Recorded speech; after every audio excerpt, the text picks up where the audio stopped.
រូបមន្តថ្នាំកម្ចាត់ស្មៅនៅក្នុងស្រែវស្សាដែលខ្ញុំធ្វើការបាញ់នៅខាងស្រុកសំរោងខេត្តតាកែវធ្វើការបាញ់ជាមួយបរដ្ឋាហើយយើងធ្វើការបាញ់ថ្នាំនេះគឺនៅថ្ងៃទី14ខែ7ឆ្នាំ2026ស្រូវពូជរំដួលដែលក្នុងស្រែនេះមានស្មៅដែលកសិករគាត់បារម្ភហើយក៏ជាបញ្ហាចម្បងរបស់ជាកសិករនៅខាងខេត្តតាកែវផងដែរគឺប្រភេទស្មៅកតុយកង្កោក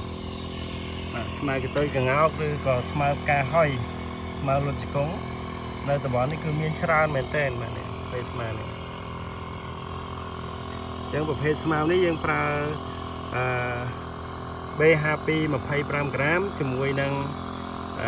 ស៊ូណាមិកភ្លោះគឺយើងអាចកម្ចាត់បានហើយនេះសិតតែស្មៅកតុយកង្កោកហើយ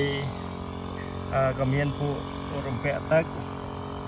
កមួយចំនួនដែរហើយក៏មានពួកកាជីបតកួនមានស្មៅចម្រុះច្រើនប្រភេទដែរក្នុងស្រែរបស់គាត់ហើយយ៉ាងហ្នឹងខ្ញុំធ្វើការប្រើប្រាស់រូបមន្តគឺ B52 បាទ B52 25 ក្រាមយើងប្រើបង្គំជាមួយជ្រៃដី45 ក្រាមហើយនឹងស៊ូណាមិកភ្លោះបាទដែលរូបមន្តនេះគឺកម្ចាត់បានស្មៅច្រើនប្រភេទនៅក្នុងដំណាំស្រូវវស្សារបស់យើង